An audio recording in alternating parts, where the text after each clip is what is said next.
Miss Whitbourne here and welcome to Thursday's story.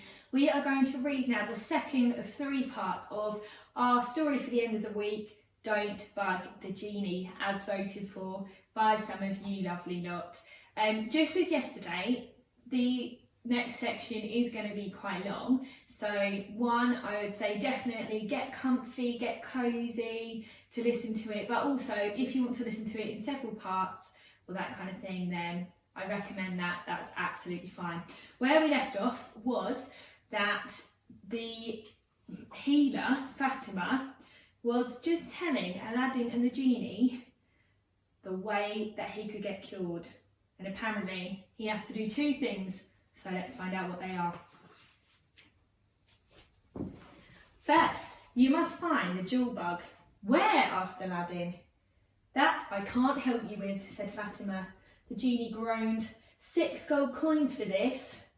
Once you find the bug, Fatima went on, you must dip its antennae in the well of forgetfulness. Then rub the antennae across the genie's forehead. The well of what?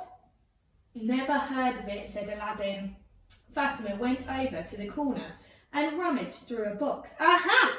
She held up a round, dusty object. This may come in handy. She dusted it off with the corner of her skirt. A compass, said Aladdin. Fatima pressed it into his hand. Not just any compass. This one is magic. It will always point you in the direction you wish to go. And know this, she added, your time gets shorter by the hour. The genie and his powers grow ever weaker. Let me get this straight, the genie said. My powers are about to go kaput. We don't know where we're going and you expect me to trust my life to a compass? Try it, said Fatima. Hee hee hee. What choice do we have, genie, said Aladdin. Tell me about choices, Al, said the genie. I feel like a candy bar in a hot oven. Is this my choice? I don't mind the purple colour so much, but the dripping is really getting me down. Let's try the compass, said Aladdin. He ran out to the far side of Fatima's yard with a boo and the magic carpet. I wish to go to Fatima the healer's house, he told the compass. The needle spun around, stopped and pointed to the house. Bullseye! Aladdin shouted. Fatima poked her head out of the doorway and grinned. Her gold tooth sparkled. What do you expect? Hee hee hee. Fatima tossed the genie's robe out the door. Now give me my gold and get this melting mess out of my yard. Aladdin placed 6 gold coins in Fatima's palm. Holding the magic compass, he said, we wish to find the jewel bug. The needle trembled for a moment, then pointed west. Let's go, said Aladdin. The carpet circled the genie warily. Stop sulking, Aladdin said to it. The sooner we find that bug, the better for all of us. He spread the robe over the carpet like a blanket for the genie to sit on. Hop aboard, everyone. Goodbye, Fatima, he called. The magic carpet flew over Fatima's house and out into the desert. Hang on to your turbans, Aladdin said. We're on our way. The stream of lilac-coloured bubbles escaped from the genie's mouth. Can we stop a minute, Al? The genie cupped his hand over his mouth. You're not carpet sick, are you? No, I'll be okay. Aladdin kept his eyes on the compass. Go left, he told the carpet when the needle changed. Now right. The carpet flew on and on, over villages, a caravan, and 2 herds of wild horses. Are we there yet? Asked the genie. Aladdin looked at Abu, who was leaning over the edge of the carpet. Nope, the genie moaned. The carpet was kept going. The afternoon light turned the desert pink. Soft winds blew wavy patterns across the sand, and the air grew chilly. It will be dark before long, said Aladdin. He peeked at the genie, who had turned the colour of grape juice. The desert was now behind them. Golden peaks higher than anything Aladdin had ever seen rose before them. Aladdin checked the compass. Straight ahead, he told the carpet. Are you sure it wants us in those mountains? Said the genie. The carpet flew on. Now the mountains were only a short distance away. "There's nothing here but little bitty bushes," said the genie. They scooted between two of the highest peaks and kept going. The mountains blocked the sun. Abu gripped Aladdin's arm. The carpet began to move forward in fits and starts. "Hey, watch it," the genie told the carpet. "This isn't helping my indigestion." "You're doing fine," Aladdin told it in a soothing voice. The needle spun sharply. "To the right," said Aladdin. The magic carpet stopped. "What's wrong?" cried the genie, falling backwards. They were hovering in front of a mountain cave. Aladdin rechecked the compass. "We wish to find the jewel bug," he told it. The needle stayed still. Said Aladdin. "I hope this compass knows what it's doing." They stared at the opening. "Pretty creepy, pal," said the genie. Aladdin frowned. "We're going in. There's no time to waste." The genie cleared his throat. "Right. That creepy crawler owes me big time." "Let's go," said Aladdin. The carpet edged forward. Abu covered his eyes as they moved inside. Aladdin took a deep breath. The cave smelt like a room full of wet towels. "Phew," said the genie, fanning the air. He leaned to one side and then peered further into the cave.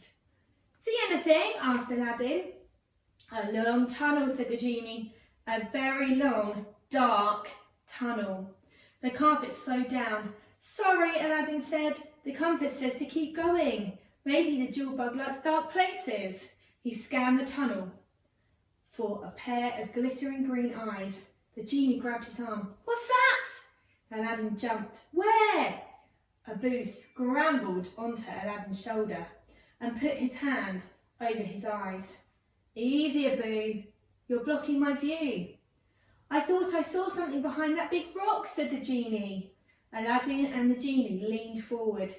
"False alarm," said Aladdin, relaxing. "Abu, sit down and stop pinching my arm." They moved on. "Ow!" cried the genie. What is it?" said Aladdin. "Do you see something?" "No." "Abu pulled on my beard," said the genie.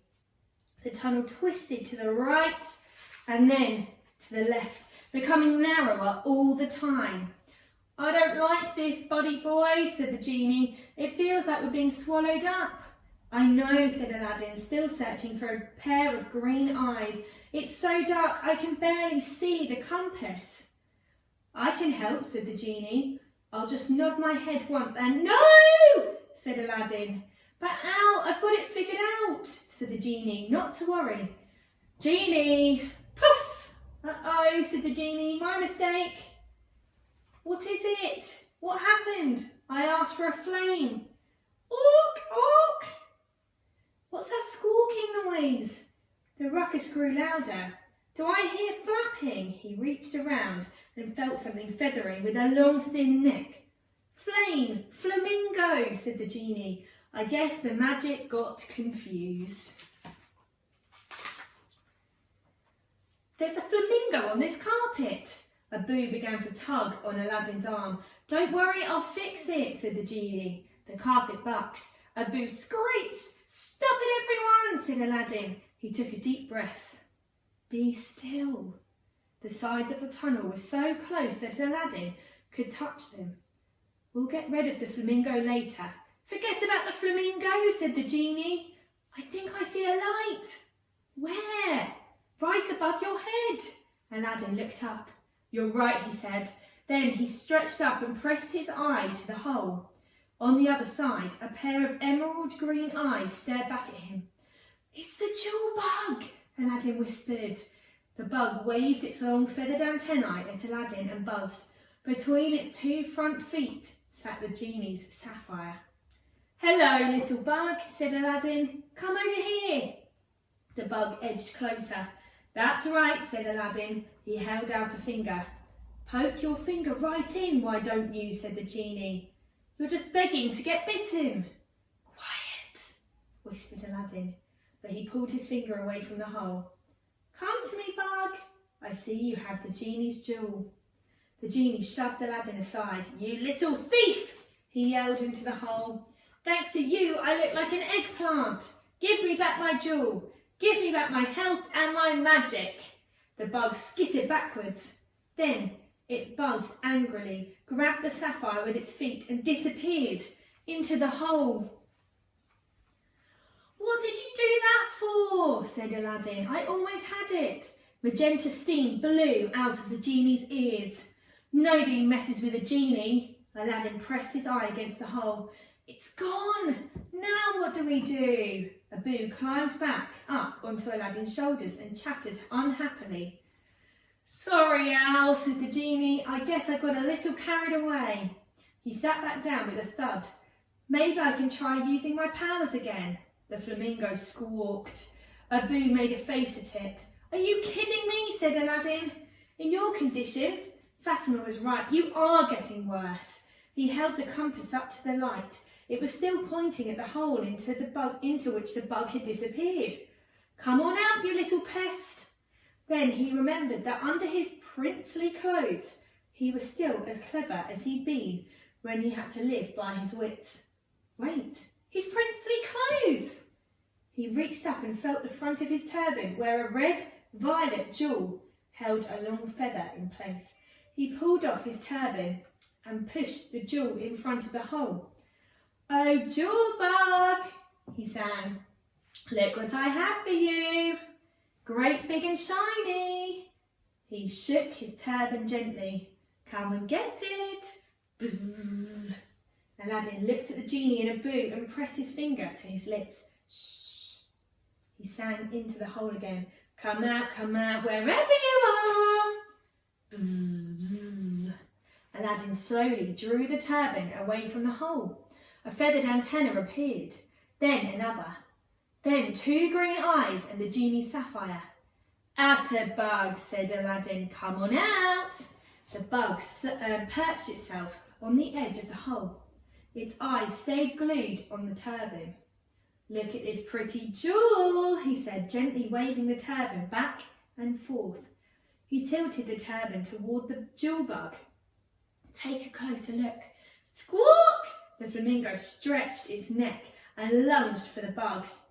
"Hey, what do you think you're doing?" yelled Aladdin, but it was too late. The bug, holding onto the sapphire, flew out into the tunnel, with the flamingo close behind. "Follow that flamingo!" cried Aladdin. The carpet shot forward. It zigzagged to the left and to the right as the tunnel grew narrower still.